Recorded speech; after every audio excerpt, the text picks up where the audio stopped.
चतुराई से कठिन काम भी संभव। एक जंगल में महाचतुराग नामक सियार रहता था।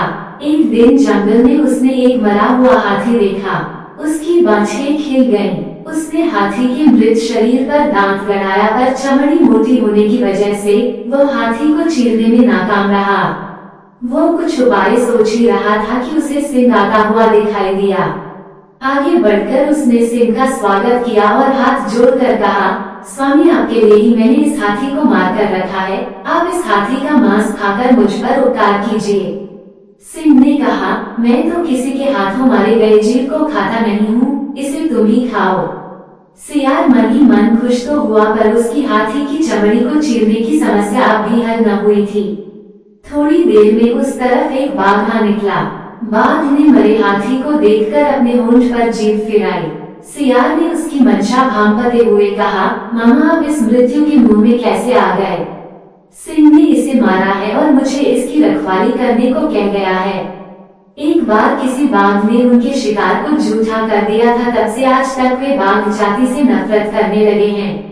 आज तो हाथी को खाने वाले बाघ को वह जरूर मार गिराएंगे।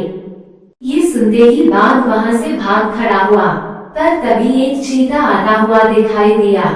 सियार ने सोचा, चीते के दांत तेज होते हैं, कुछ ऐसा करूं कि यह हाथी की चमड़ी भी फाड़ दे और मांस भी न खाए। उसने चीते से कहा, प्रिया भांजे, इधर कैसे निकले? कुछ भूखे भी दिखाई पड़ रहे हो।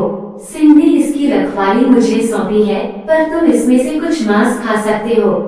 मैं जैसे ही सिंह को आता हुआ देखूंगा, तुम्हें सूचना दे दूंगा, तुम सरपट भाग जाना।